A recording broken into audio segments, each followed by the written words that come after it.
बोलिए प्रेम से श्री सद्गुरु महाराज की जय। श्री सद्गुरु महाराज की जय। श्री सद्गुरु महाराज की जय। अखंड मंडलाकारं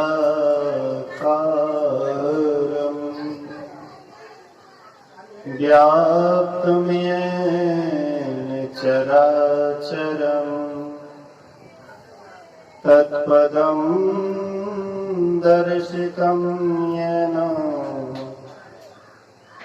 तस्मै श्री गुरुवे नमः। धन्य धन्य सतगुरु सुखद महिमा कही ना जाए। जो कछ कहो तुम्हारी कृपा मौते कछो न बसाए। सर्वत्र सर्वदा वर्तमान सद्गुरु महाराज जी के पावन चरणों में कोटि कोटि नमन। उपस्थित गुरुजन, धर्म प्रेमी, सत्संगी बंधुओं, पूजनीय माताओं तथा भक्तिमती बहनों, 2 दिवसीय संतमत सत्संग का आयोजन परम श्रद्धेय रामधारी बाबू, रामरूप बाबू और बलराम बाबू मास्टर साहब, इन तीनों भाइयों के द्वारा 2 दिवसीय संतमत सत्संग का आयोजन किया गया है।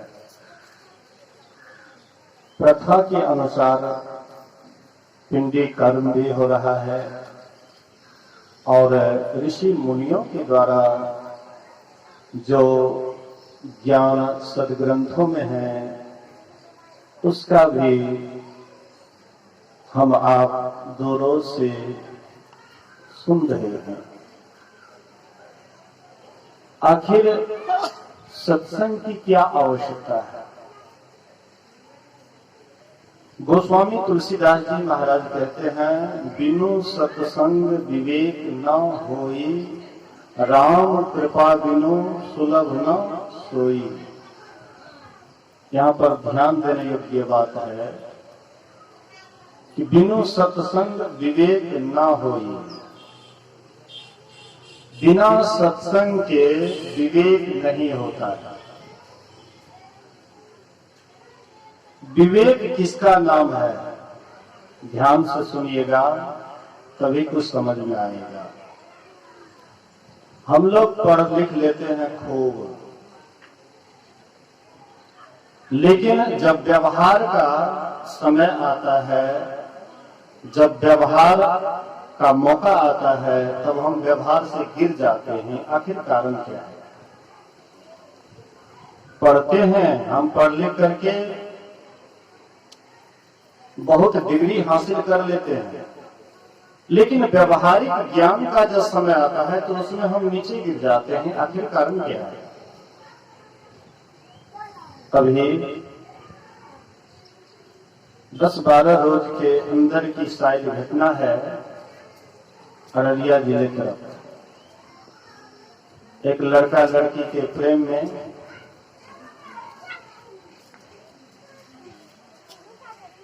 प्रेमी को बुला करके उसको मार दिया गया। बहुत आदमी जो आजकल टच मोबाइल चलाते हैं तो अक्सर लोग उसको देखे होंगे। अब यहाँ पर विचार कीजिए कि बेटा और बेटी को लोग पढ़ने के लिए भेजते हैं कि मेरा बेटा मेरी बेटी पढ़ लिख करके मेरा नाम रोशन करेगा, और पढ़ते पढ़ते कोई दूसरा ही जाल में फंस जाता है, दूसरा ही फरेब में फंस जाता है। ये विवेक की बात नहीं है। जो सभ्य परिवार के हैं, सुसंस्कृत परिवार के हैं, जो अपनी प्रतिष्ठा को जानते हैं, कभी भी गलत कदम नहीं उठाते हैं। प्रेम कोई गुनाह नहीं है, लेकिन अनजान में पढ़ते लिखते अभी आपका कौन सा उम्र है और आपको क्या करना चाहिए, और आप कहीं और जगह कुछ करने लगे तो माता पिता तो बच्चे को भेजते ही पढ़ने के लिए कि पढ़ेगा लिखेगा आगे बढ़ेगा, लेकिन पढ़ते पढ़ते कुछ और ही रास्ता अपना लेता है। इसका कारण क्या है जानते हैं? मूल कारण अगर आप समझिएगा तो हम अपने बेटा या बेटी को सत्संग से दूर रखते हैं, लेकिन टच मोबाइल से बड़ा नजदीक रखते हैं। तुरंत बाल बच्चे को टच मोबाइल खरीद करके दे देते हैं। वह लड़की से मीडिया पूछ रहा था, लोगों ने कहा तो मैंने भी थोड़ा सा देखा, ऐसी कोई बात नहीं है कि आखिर कारण क्या है। तो मीडिया उनसे पूछ रहा है कि तो किससे पूछ करके प्रेम शुरू किए? माता पिता तुम्हें विश्वास करके पढ़ाई लिखाई करने के लिए भेज रहा था, तो माता पिता को जानकारी दी तुम तो नहीं। तो माता पिता जब तुमको पढ़ा लिखा रहे थे तो वे कितना हौसला मन में रखे हुए थे, अपने बेटी को अपने से धनी में शादी करेंगे। हर एक की इच्छा होती है, यही कारण है लड़का को मारने का। बढ़िया से उसको पढ़िएगा। लड़का कुछ गरीब तबके का था, लड़की कुछ धनी पात्र थी, और दोनों का इसी तरह से अगर दोनों का एक सेम अगर होता तब तो ऐसा नहीं होता, लेकिन वो कुछ गरीब परिवार से थे, ये कुछ धनी परिवार से थे, इसलिए गरीब में अपने बेटी को नहीं जाने दे। अब गुस्सा के कारण या जो भी हो उसको मार दिया। तो मैं आपको ये बात कहना चाहता हूं कि सत्संग से दूर रहने के कारण आज का लड़का लड़की अपना मनमाना चाल चलने लगे हैं। बिनु सत्संग विवेक न होई, बिना सत्संग के विवेक नहीं होता, सार असार का ज्ञान नहीं होता है। क्या करना चाहिए क्या नहीं करना चाहिए बिना सत्संग का नहीं होता है। सार को भी असार और असार को भी सार। वही लड़की अगर माता पिता के पाक को रखती, प्रतिष्ठा को रखती, तो शायद वही लड़की एक दिन इतना सुंदर दुल्हन बन करके जाती, माता पिता का सिर बड़ा ऊंचा होता, उसको शान शौकत रहता कि मेरी बेटी आहा कितना अच्छा। आज सबको जेल में सड़वा रही है, और कहाँ तक पतिव्रता, उसे शादी भी नहीं हुई है, और कहाँ तक पतिव्रता है वो तो बाद में मीडिया दिखा ही देंगे कि दूसरी शादी करती है, कि छोटवे को धड़ करके रह जाती है। जब वह छोटवे को धड़ करके रह जाए तो मैं समझूंगा कि शायद कोई सावित्री आ गई है। प्रेम में पड़ करके जब उसी के प्रेम में पड़ी है तो दोबारा दूसरे के पुरुष की तरफ नहीं देखी है, लेकिन हमको विश्वास नहीं होता है। प्रेम शरीर से नहीं होता है, याद रखिएगा। और जहां पर शरीर का स्वार्थ है वो प्रेम नहीं है, प्रेम के नाम पर दलील है, ठगना है, बेईमानी है, पाखंड है। प्रेम शरीर से नहीं होता है, प्रेम आत्मा से होता है। इसलिए लोग प्रेम को समझ नहीं पाते, सत्संग के अभाव में प्रेम को समझ नहीं पाते। जिसको प्रेम नहीं कहना चाहिए उसी के पल्ले में पड़कर के पूरा जीवन को बर्बाद कर देते हैं। हम शरीर से प्रेम करते हैं, लेकिन शरीर से प्रेम कब तक रहता है? शरीर जब युवा अवस्था में रहता है तो बड़ा प्रेम होता है, बेटा बेटी हो जाता है तो उसका प्रेम बेटा बेटी में बढ़ जाता है। धीरे धीरे वह प्रेम बढ़ते जाता है, कहाँ एक समान प्रेम रहता है। आज देख लीजिए किसी के पति पत्नी में ऐसा झगड़ा होता है कि पति पत्नी को नहीं देखना चाहते हैं, पत्नी पति को नहीं देखना चाहते हैं, दोनों एक दूसरे से एकदम। एक दिन वैसा प्रेम था कि बस कोई एक दूसरे से अलग नहीं। ये सब प्रेम का नाटक है, संसार को ठगने का नाटक है, स्वार्थ का है। लेकिन निस्वार्थ प्रेम हो, कोई उसमें शर्त ना हो, शरीर संबंधी ना हो, ये असली प्रेम है और इसी असली प्रेम आपको परमात्मा की तरफ ले जाता है। इसलिए गोस्वामी जी कहते जब तक सत्संग नहीं करेंगे विवेक नहीं होगा, बिनु सत्संग विवेक न होगा। सत्संग के अभाव में भगवान बुद्ध के समय में एक कथा आई है कि सत्संग के अभाव में बाल बच्चा क्या से क्या कर डालता है। एक राजा बिंबिसार था, राजा बिंबिसार, उसको एक लौता पुत्र जिसका नाम था अजात शत्रु। अजात शत्रु बड़ा ही सुंदर देखने में, घुंघरीला बाल, चेहरा भी बड़ा मनमोहक, बड़ा सुंदर लड़का लग रहा था। एक ही पुत्र है, इसलिए राजा बिंबिसार कभी वह बच्चा को, वह लड़का को सत्संग में नहीं ले गए। एक ही बेटा है, कहीं सत्संग सुनेगा, कहीं भिक्षु बन जाएगा, तब तो मेरा सारा काम कराया पानी फिर जाएगा। हमको लगता है वो लड़का लड़की अगर साधु बन जाते तो अभी माता पिता के नाम को बड़ा रोशन कर देते हैं। वो किस पल्ले में पड़ा है, सबको विपत्ति, सबको कष्ट, सब रो रहे हैं, सब चिल्ला रहे हैं, सबको परेशानी। वो काल बन करके आए थे सबको समेटने के लिए। बोलिए प्रेम से श्री सद्गुरु महाराज। तो राजा बिंबिसार अपने पुत्र को दुलार मलार के कारण अपने पुत्र को कभी सत्संग में नहीं ले जाते कि इतना सुंदर बच्चा है, मेरा भविष्य, इस राज्य का भविष्य है। अब कहीं ये सत्संग में जाएंगे तो सत्संग सुन करके कहीं साधु न बन जाए, इसलिए सत्संग से उसको दूर रखते थे। अपना लेकिन जाते थे सत्संग में।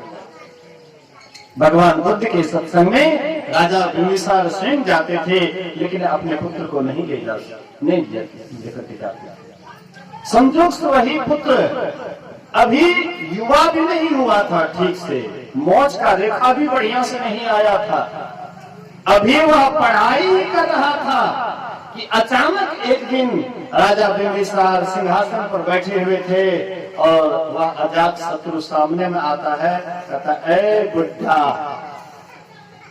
सत्संग से दूर रहने पर उसकी भाषा कैसे होता है सो विचार कीजिए। सत्संग में आते हैं तो क्या कहते हैं, मज्जन फल देखिए तत्काला, काक हो ही बिक बकऊ मराला।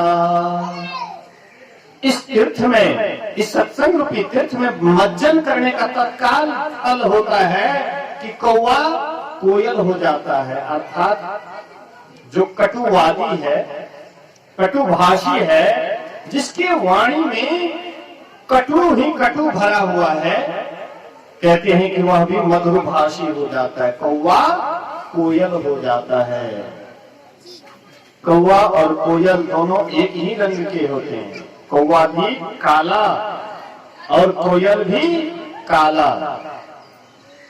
एक चंद्रश्री बाबा इस रंग के हैं, वो कभी कभी आश्रम पर आते हैं, जब कार कौवा को देखते हैं बोलते हुए, कदम का वृक्ष चारों तरफ से लगाया हूं आश्रम के चारों तरफ, तो कार कौवा जैसे ही बोलने लग जाता है तो वो तो या तो ढेला मारता है या लाठी फेंकता है या कुछ, मतलब कार कौवा नहीं सुहाता है, ये अशुभ बोलता है। लेकिन उसको भगाने से जो अशुभ घटने वाला वो तो घटिए जाता है, वो तो सूचना देने के लिए आता है। तो कार कौवा और कोयल दोनों ही काले होते हैं, लेकिन आवाज में फर्क होता है। जब कार कौवा बोलता है तो उसकी वाणी किसी को अच्छा नहीं लगता है। मैं तो कार कौवा को मारता नहीं हूँ, अरे वो अपना बोल रहा है, क्या जरूरत है, वो अपना काम कर रहा, मैं अपना काम कर रहा हूँ। लेकिन कोई कोई आदमी मारने भी लग जाते हैं, भगाने भी लग जाते हैं। तो कार कौवा की बोली को कोई पसंद नहीं करते हैं, लेकिन जब कोयल कुहकने लग जाती है उसके कुहुक को सुन करके बच्चा का हृदय भगवान का हृदय होता है। बच्चा का हृदय बड़ा कोमल होता है, उनके अंदर में कोई कपट छपट नहीं होता है, संसार बसा हुआ नहीं रहता है, खाली दिमाग रहता है। इसीलिए जब कोयल की आवाज को बच्चा सुनता है तो इधर से भी कुहुक आवाज करने लग जाता है, बोली में बोली मिलाने लग जाता है। देखिएगा जैसे कोयल के बोली में बोली मिलाते हैं, कोयल का टेम्परेचर और बढ़ जाता है और जोर जोर से बोलने लग जाते हैं। मतलब उनको आनंद आता है, उनको भी अच्छा लगता है। मैं भी एक बार आश्रम में था, अब बगल नहीं, टाट के उस पार में वृक्ष है, वहां पर कोयल बोल रही थी, हम भी इधर से आवाज मिलाने लगे, बोलिए श्री सदगुरु महाराज की जय, श्री सदगुरु महाराज की जय, श्री सदगुरु महाराज की जय, श्री सदगुरु महाराज की जय, श्री सदगुरु महाराज की जय, श्री सदगुरु महाराज की जय। अगर आप लोग थोड़ा अवकाशित हो जाइएगा, अवकाश प्राप्त कर लीजिएगा, तो जैसे पंडित जी के पास आप लोग बैठे हुए थे, हवन कर रहे थे, वैसे ही ज्ञान रूपी अभी आहुति दी जा रही है। यहाँ पर आकर के अवकाश प्राप्त कर लीजिएगा तब, क्योंकि हम लोगों का जबरदस्ती नहीं है। पंडित जी तो जबरदस्तियों कर देंगे, बैठिए तो बैठना पड़ेगा, हम लोगों का जबरदस्ती। अगर जबरदस्ती करेंगे तो बाबा जी ठीक नहीं है, तो जबरदस्ती नहीं करता हूँ। आप अगर अवकाश प्राप्त हो गए हैं तो यहाँ आकर के गुरु महाराज जी के सामने आकर के आप यहाँ पर बैठेंगे। बोलिए श्री सदगुरु महाराज की जय। तो मैं कह रहा था कि कोयल का आवाज बड़ा मीठा होता है और बच्चे जब वह आवाज को सुनते हैं तो आवाज में आवाज मिलाने लग जाते हैं, बड़ा अच्छा लगता है। लेकिन काला कौवा जब बोलता है तो किसी को पसंद नहीं होता, अच्छा नहीं लगता है लोगों को। एक बार काला कौवा उड़ते हुए जा रहा था, रास्ते में कोयल से भेंट हो जाती है, तो कोयल कहते हैं चाचा जी कहाँ जा रहे हैं? बोले कि मैं यह इलाका छोड़ करके जा रहा हूँ। बोले कि क्यों? बोले कि यहाँ के लोग हमें सुहाता नहीं है, हमको सुहाता नहीं है, लोगों को हम सुहाते नहीं हैं, इसलिए यह इलाका छोड़ करके मैं दूसरे इलाका जा रहा हूँ जहां पर लोग हमें चाहेंगे। कोयल कहते हैं चाचा जी आप चाहे यहाँ रहिए या आप दूसरे इलाका जाइए, लेकिन जब तक आपकी वाणी कर्कशा रहेगी तब तक जैसे आप लात जूता यहाँ खाते हैं और जहां भी आप जाइएगा तो लात जूता खाइएगा। वाणी को सुधार लीजिए, यहाँ के लोग भी आपसे प्रेम करेंगे और जिस क्षेत्र में जाएंगे उस क्षेत्र के लोग भी आपसे प्रेम करेंगे। तो कोयल और कौवा में ज्यादा फर्क नहीं होता, केवल आवाज का फर्क होता है। लेकिन सत्संग में मज्जन करने से कौवा कोयल हो जाता है, मतलब कर्कशा बोलने वाले मधुर भाषी हो जाते हैं, और बगुला हंस हो जाता है। बगुला और हंस दोनों सफेद ही होते हैं, लेकिन हंस कभी मछली नहीं खाता है। पानी और दूध मिला करके दीजिए, हंस केवल दूध को ग्रहण कर लेते हैं और पानी को छोड़ देते हैं। कहते इसी तरह से जो सत्संग करते हैं वह सही ज्ञान को रख लेते हैं और असार ज्ञान को छोड़ देते हैं। पानी असार, दूध सार, सार को ग्रहण कर लेते हैं, असार को छोड़ देते हैं।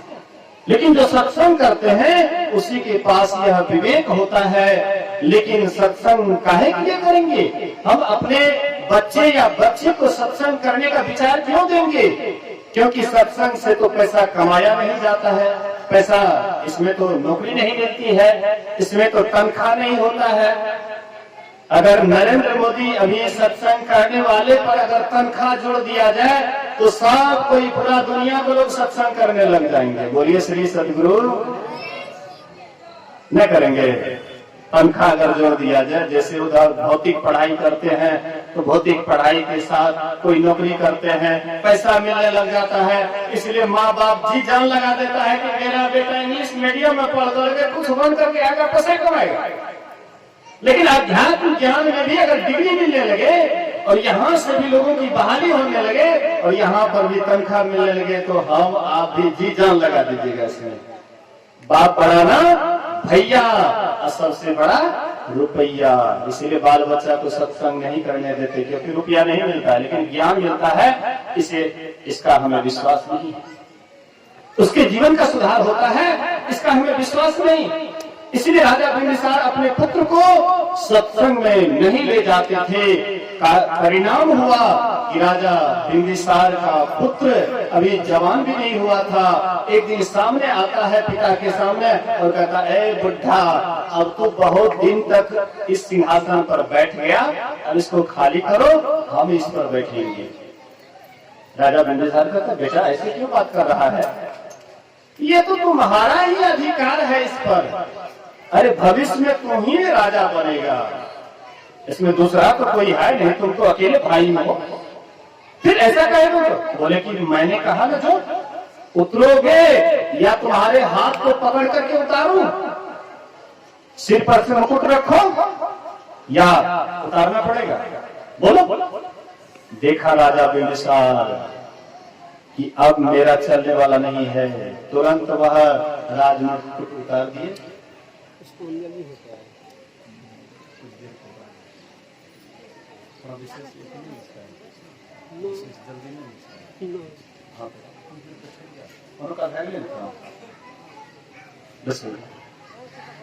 बोलिए प्रेम से श्री सद्गुरु। तीनों भाई से आग्रह करूंगा कि थोड़ी देर के लिए सत्संग स्थल पर बैठे। सत्संग परमात्मा का निज अंग होता है। सत्संग निज अंग श्रीरंग भवभंग कारण शरण सोकहारी। सत्संग निज अंग होता है परमात्मा का, इसलिए तीनों भाई आकर के सत्संग में बैठे। इससे माता जी को जरूर शांति मिलेगी। सत्संग से ऐसा बहुत घटना हुआ है। तो आइए, मैं आप लोगों के बीच में कह रहा था, राजा बिंबिसार अपना मुकुट रख दिए, सिंहासन पर से उतर गए और वहां पर सिपाही था। कहते हैं, सिपाही की बुढ़ा को ले जाकर के काल कोठरी में बंद कर दो, जहां पर न धूप आती है, जहां पर न कोई व्यवस्था है, काल कोठरी में बंद कर दो। अब राजा बिंबिसार को वहां ले जाकर के काल कोठरी में बंद कर दिया। हिदायत कर दी कि कोई भी आदमी इसको न भोजन पहुंचाएंगे न पानी पहुंचाएंगे, और ये बुढ़ा भूखो उसको मारना है। बहुत ऐश-मौज किया है कि बुढ़ा को भूखो मारना है। सब कुछ उसका बंद कर दिए, किसी से मिलने भी नहीं। एक उसके पत्नी को दिया था समय मिलने के लिए। उसकी पत्नी हृदय में बड़ा पति के प्रति प्रेम, पति दुख में है, कष्ट में है, इसलिए चुरा करके भोजन ले जाती थी। राजा शत्रु ने कहा कि लगता है कि बुढ़ा अभी तक नहीं मरा है, लगता है कोई भोजन चुरा करके ले जाता है, इसलिए एक ही कपड़ा में अगर माँ भी जाए भेंट करने के लिए तो एक ही कपड़ा में जाने दो, ज्यादा कपड़े पहन करके नहीं, अब पूरा उसका देखरेख करके। अब चुरा करके भोजन ले जाती थी, मुंह भी बंद हो गया।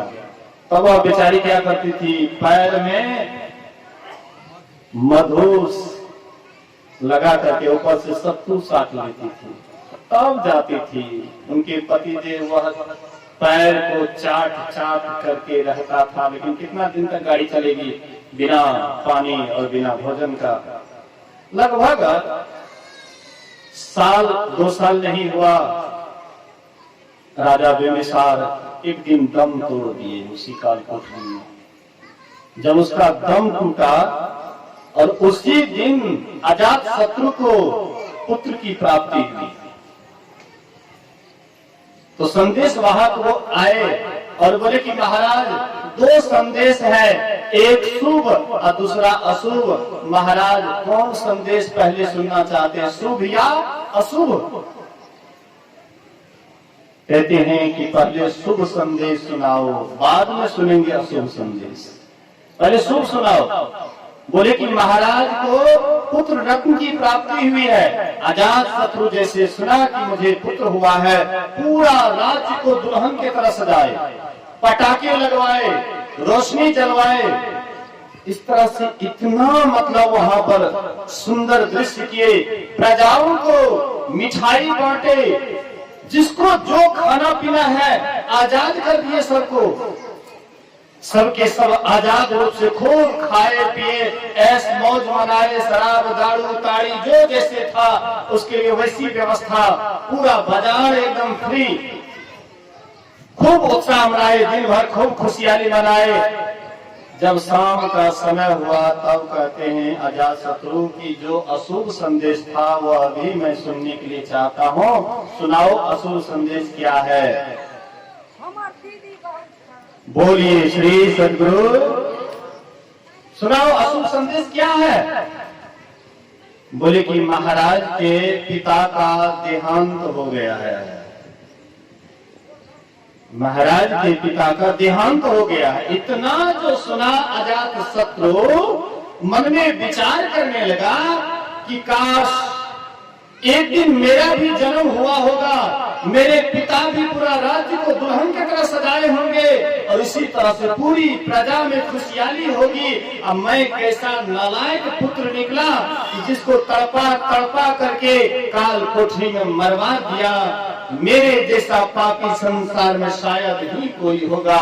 उस दिन से खाना पीना छोड़ दिए, एकांत में रहने लगे, न किसी से बात न किसी से चित, मतलब एक अलगे जीवन उसका हो गया, शोकित जीवन हो गया, दिनों दिन गलते जा रहा था, राज तरफ थोड़ा सा भी ध्यान नहीं जाता था। मंत्री जाकर के भगवान बुद्ध से शिकायत किए हुए, हुजूर ऐसी ऐसी बात है, राज का काज सब गड़बड़ा रहा है बिना राजा के, राजा दिन रात शोकित है, महाराज आप ही जाकर के उपदेश करें।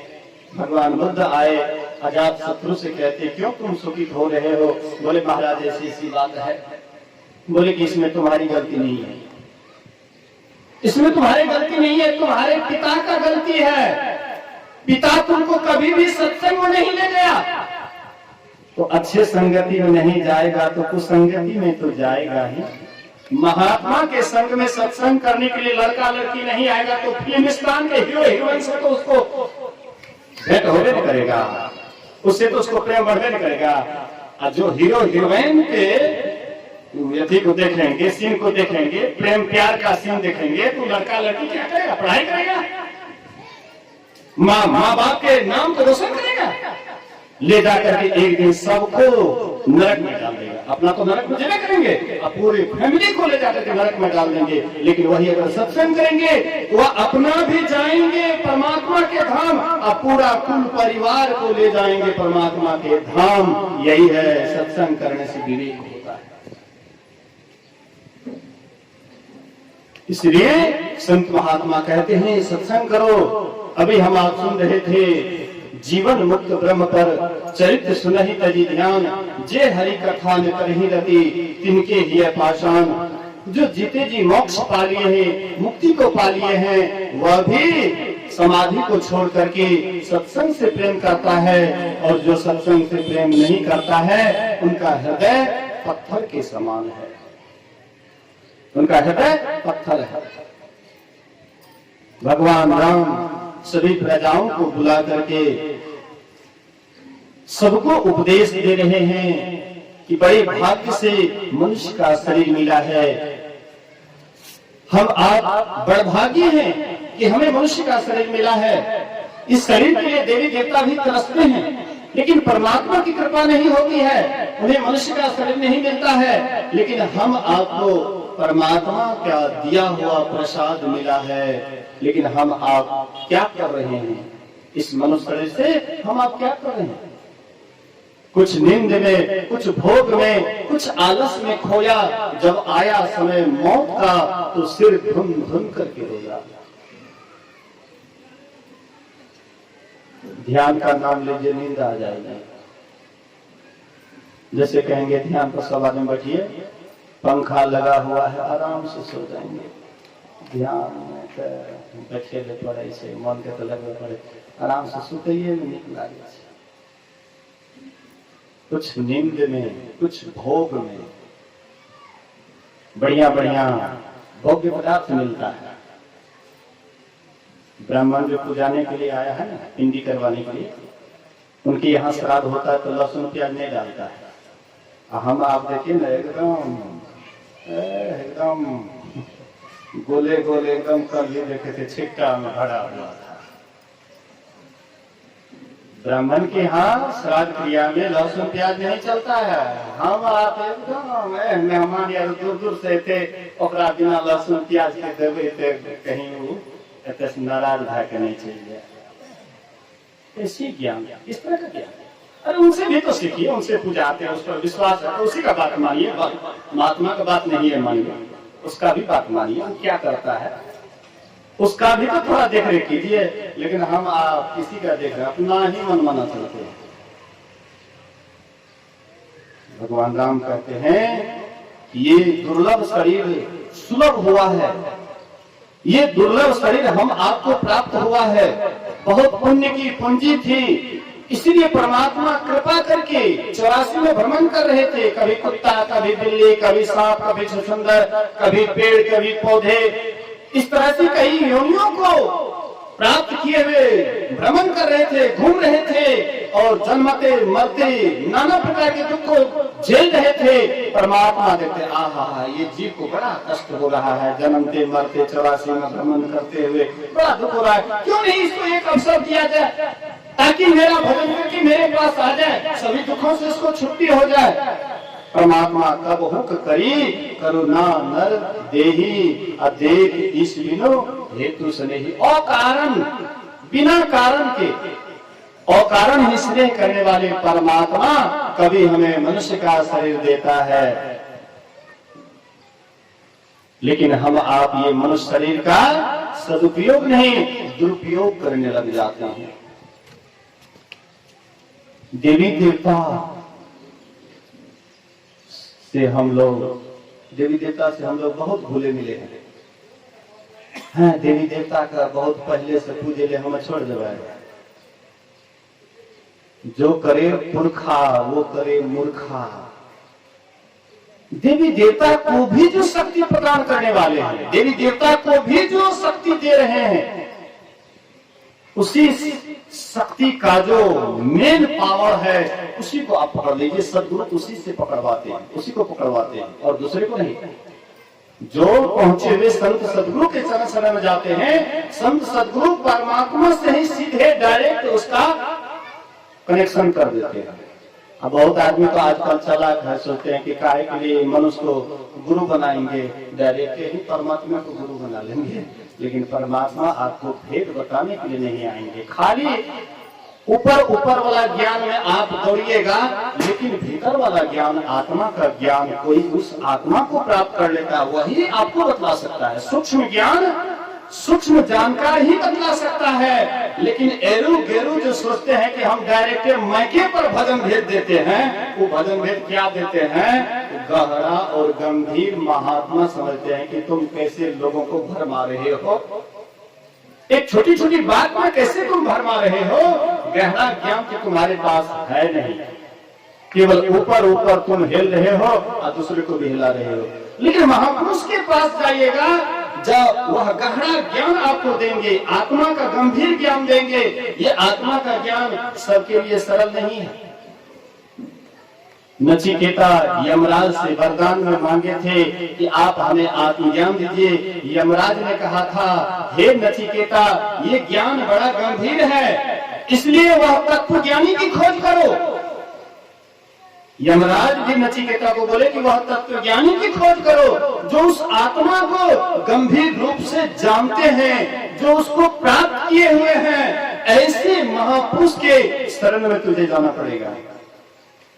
अब स्वयं यमराज भी नचिकेता को करे महापुरुष की शरण में जाने के लिए। उत्तिष्ठत् जाग्रत प्राप्य वरानि बोधत छोरस्य धारा निशिता दुरत्तया दुर्गम पथस्तत् कवियो वदन्ति। अरे अविद्याग्रस्त लोगों, उठो, अज्ञान निद्रा से जागो और श्रेष्ठ पुरुषों के समीप जाओ। जिस प्रकार छुरे की धार तीक्ष्ण और दुष्कर होती है, तत्वज्ञानी लोग उस मार्ग को वैसा ही दुर्गम बतलाते हैं। बड़ा दुर्गम यह मार्ग है, रास्ता है, लेकिन संत सदगुरु की शरण में जाने के बाद ही उसका पता लगता है। संत पलटू साहब कहते हैं, लिए कुल्हाड़ी हाथ में मारत अपने पाए, मारत अपने पाए, पूजत है देवी देवा, सतगुरु संत विसारी करे भूतन की सेवा। कहते अपने ही पैर में तुम कुल्हाड़ी मार रहे हो, संत सदगुरु को विसार करके देवी देवता की तरफ जा रहे हो, इसलिए अपने ही पैर में अपने से कुल्हाड़ी मारते हो। एक संत सदगुरु को पकड़ लो और उसके बाद में तुमको जो परमात्मा से पकड़ा दे, भेद बता दे, उस भेद के अनुसार चलोगे तो तुम जो देवी देवता से मांगते हो वह परमात्मा नहीं दे पाएंगे। ऐसी बात नहीं है। जब देवी देवता को ही सब कुछ दे रहे हैं तो हम आपको नहीं देंगे क्या? अवश्य देंगे। वे समर्थवान है, सर्वशक्तिमान है, उनसे बढ़कर के भला और कौन है? मुसलमानों में कलमा पढ़ा जाता है, अल्लाह अकबर,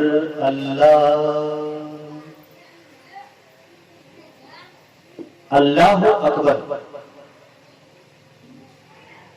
मतलब नहीं है खुदा, खुदा के सिवा, एक खुदा के सिवा दूसरा खुदा नहीं है।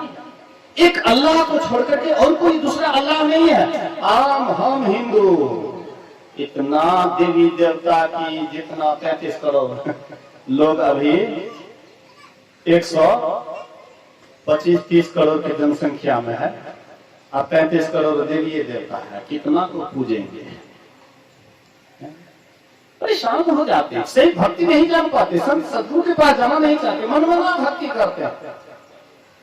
ऐसे में काम नहीं चलेगा। इसलिए देवता को भी दुर्लभ है यह शरीर और हमें सुलभ हो गया, इसलिए कि यह शरीर में साधनों का धाम है और इसी शरीर में मोक्ष का दरवाजा है। इसी तरह से हम मोक्ष में जा सकते हैं, मुक्ति में जा सकते हैं, छुटकारा में जा सकते हैं। अन्य कोई शरीर नहीं है। देवी देवता वाला शरीर में 10वां द्वार नहीं है। यहाँ पर देखिए माँ बहने यहाँ पर बिंदिया साटती है, कुछ साधु महात्मा यहाँ पर टीका लगाते हैं, कुछ साधु महात्मा दोनों तरफ त्रिशूल की तरफ और बीच में चंदन लेते हैं। ये क्या संकेत करता है? भगवान राम कहते हैं, और एक गुप्त मत सबही कहूं कर जोड़, शंकर भजन बिना नर भक्ति न पावे मोर। कहते मैं सबको एक गुप्त विचार कहता हूं, जब तक तुम शंकर की भक्ति नहीं करोगे मेरी भक्ति को नहीं प्राप्त कर सकते हो। इसीलिए रामानंद देखिएगा तो ये कहेंगे, वो कहेंगे राम भगवान ते शंकर के पूजलते रहे, हमें अगर शंकर को नहीं पूजवे तो राम भक्ति के प्राप्त नहीं कर सकेंगे। यहाँ पर शंकर से मतलब थोड़ा समझिए। शंकर दो जाति का मिलन, दो जाति के मिलन से जो पैदा होता है वो दोगला होता है।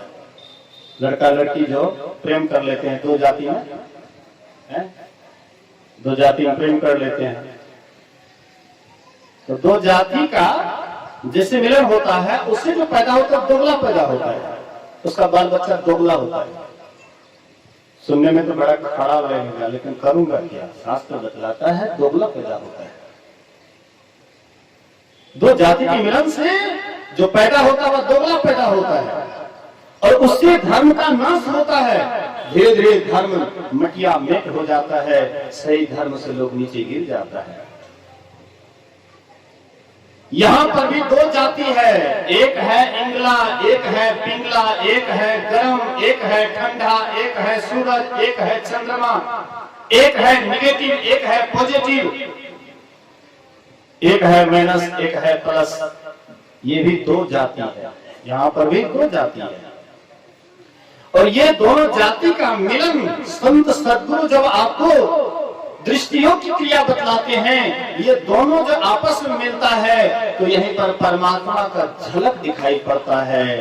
कहते हैं राम भगवान, इसी को जब तक दोनों किरणों को नहीं मिलाओगे तब तक तुम मेरी भक्ति को प्राप्त नहीं कर सकते हो। जिसको कबीर साहब कहते हैं, कबीर साहब कहते हैं, दो कर जोर शीश चरणन दे, भक्ति अचल बर मांगरी, मेरी सूरत सुहागनी जागरी।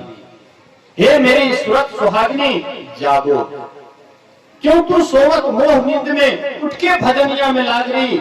चित्त से शब्द सुनो सरवंदे, उठक मधुर धुन रागरी। तुम्हारे अंदर में, तुम्हारे भीतर में परमात्मा का आवाज हो रहा है, परमात्मा का शब्द हो रहा है। लेकिन तुम अगर जब तक ध्यान नहीं करोगे, ब्रह्मोत्त में जग करके एकांत साधना नहीं करोगे, तब तक इस परमात्मा की अनुभूति को तुम प्राप्त नहीं करोगे। मानव शरीर तुम्हारा यूं ही व्यर्थ चला जाएगा। साधन का धाम मिला है, लेकिन इस शरीर में साधना नहीं करके व्यर्थ में आपका जीवन बर्बाद हो गया, तो फिर आपको दोबारा ये पूंजी मिलने वाला नहीं है। किसी से आप पूंजी लिए, रुपया लिए और रुपया घुमा करके नहीं दिए, फिर आप जाइएगा उस रुपया मांगने के लिए तो वह रुपया देंगे। परमात्मा भी मनुष्य शरीर की पूंजी दिए हैं। भक्ति करके अगर आप पूंजी को अमानत लौटा दिए तो परमात्मा फिर अगर कोई देंगे तो मनुष्य का शरीर देंगे, फिर भक्ति करेंगे। और जब तक परमात्मा को प्राप्त नहीं कर लेंगे, ये भक्ति आपका पीछा नहीं छोड़ेगा। भगवान कृष्ण से अर्जुन पूछते हैं कि प्रभु, जैसे आकाश में काली काली बादल लगती है और जोरों का तूफान आता है, और जैसे काली बादल छिन्न भिन्न हो जाता है, विनष्ट हो जाता है, नाश हो जाता है, ऐसे ही जो भक्ति करते हैं, योग करते हैं, और बीच में उसका मन जब इधर उधर हो जाता है, योग भ्रष्ट हो जाता है, तो बादल की तरह वह छिन्न भिन्न तो नहीं हो जाता है। तो भगवान कृष्ण कहते हैं अर्जुन, क्या इस लोक में और क्या परलोक में ऐसे जो हमारी भक्ति करने के लिए जो प्रारंभ कर दिए, योग प्रारंभ कर दिए हैं, उसका उल्टा परिणाम नहीं होता। अर्थात जो योग का प्रारंभ कर दिए हैं उसको मनुष्य का शरीर छोड़ करके अन्य कोई शरीर नहीं मिलता है। फिर वह संस्कार के मुताबिक मनुष्य शरीर में आता है और पहले वाला संस्कार उसको फिर सत्संगी बना देता है, संत सद्गुरु से मिला देता है। फिर वह भक्ति करते हैं और ये भक्ति का लसंग उसको तब तक नहीं छोड़ता है जब तक कि परमात्मा से मिला नहीं देता है। ये भक्ति का लसंग ऐसा है। इसलिए संत महात्मा जो कहते हैं वही बात ठीक है। अब बात बाकी जो भी बात है वह ठीक नहीं है और परमात्मा की तरफ ले जाने वाला नहीं है। महायान गता सुपंथा, रास्ता वही है, पंथ वही है। जिस रास्ते पर महापुरुष गए हैं, जिस रास्ते पर संत भगवंत गए हैं, उसी रास्ते पर हम आप चलेंगे। ये इसी में हमारा मानव जीवन सार्थक और सफल होगा।